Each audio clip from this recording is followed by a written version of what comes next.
નમસ્કાર વિદ્યાર્થી મિત્રો, હું છું જલા જયેન્દ્ર અને તમે જોઈ રહ્યા છો ગુજરાતી એજ્યુકેશન. વિદ્યાર્થી મિત્રો, આજે હું તમને ધોરણ 6 વિષય સંસ્કૃત દ્વિતીય સત્ર અસાઇનમેન્ટ સોલ્યુશન 2025નું કરાવવા જઈ રહ્યો છું. વિદ્યાર્થી મિત્રો, અગાઉની વિડીયોમાં આપણે પ્રશ્ન 1 થી પ્રશ્ન 4નું સંપૂર્ણ સોલ્યુશન જોઈ ચૂક્યા છીએ. આજે હું તમને પ્રશ્ન 4 સમજાવવા જઈ રહ્યો છું. એની અંદર નીચેના પ્રશ્નના ગુજરાતીમાં ઉત્તર લખો. તો પહેલું છે, દક્ષિણા પાદમા ગીતમાં બાળકોને જાતે શું કરવાનું કહ્યું છે? તો જવાબમાં દક્ષિણા પાદમા ગીતમાં બાળકોને જાતે ગોળ ગોળ ફરવાનું કહ્યું છે. નંબર 2, દક્ષિણા પાદમા ગીતમાં શરીરના બધા અંગોની કસરત કઈ રીતે કરવાનું કહ્યું છે? તો દક્ષિણા પાદમા ગીતમાં શરીરના બધા અંગોને આગળ પાછળ અને બધાને ભેગા થઈને ગોળ ગોળ ફરવાનું કહ્યું છે. નંબર 3, દક્ષિણા પાદમા ગીતમાં આપણને બધાને શું શું કરવાનું કહ્યું છે? દક્ષિણા પાદમા ગીતમાં આપણને બધાને ભેગા મળીને રમવાનું, બધાને ભેગા મળીને ગીત ગાવાનું, બધાને ભેગા મળીને ખાવાનું અને બધાને ભેગા મળીને નાચવાનું કહ્યું છે.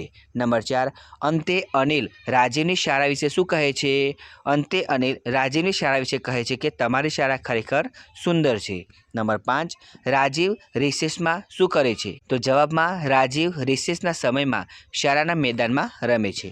નંબર 6, મારો વાન ગોરો છે, મારા હાથમાં વીણા છે, મારું વાહન મોર છે, હું કોણ છું? તો એનો જવાબ છે વિદ્યાર્થી મિત્રો સરસ્વતીની દેવી એટલે કે શારદા છે.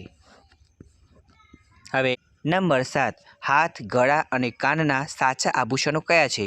તો જવાબમાં હાથનું ઘરેનું દાન છે, ગળાનું ઘરેનું સત્ય છે અને કાનનું ઘરેનું દાન છે. નંબર 8, માતા ધારાને શું આપે છે? માતા ધારાને મીઠાઈ આપે છે. નંબર 9, કવિએ પિતાને કેવા કહ્યા છે? કવિએ પિતાને દેવ જેવા કહ્યા છે. 10 નંબર, ધારા તેના જન્મદિવસે શું શું કરે છે? ધારા તેના જન્મદિવસે સરસ્વતી માતાના ચિત્રની પાસે જાય છે, તે નવું વસ્ત્ર પહેરે છે, તે 11 દીવા પ્રગટાવે છે અને સરસ્વતી માતાની પૂજા કરે છે. નંબર 11, ભારત દેશનો મુદ્રાલેખ શું છે? ભારત દેશનો મુદ્રાલેખ સત્યમેવ જયતે છે. નંબર 12, રાજીવનો વર્ગખંડ ક્યાં આવેલો છે? રાજીવનો વર્ગખંડ પ્રાર્થના ભવનની બાજુમાં જ છે. નંબર 13, કોને કોને દેવતુલ્ય માનવા જોઈએ? માતા, પિતા અને અતિથિને દેવતુલ્ય માનવા જોઈએ.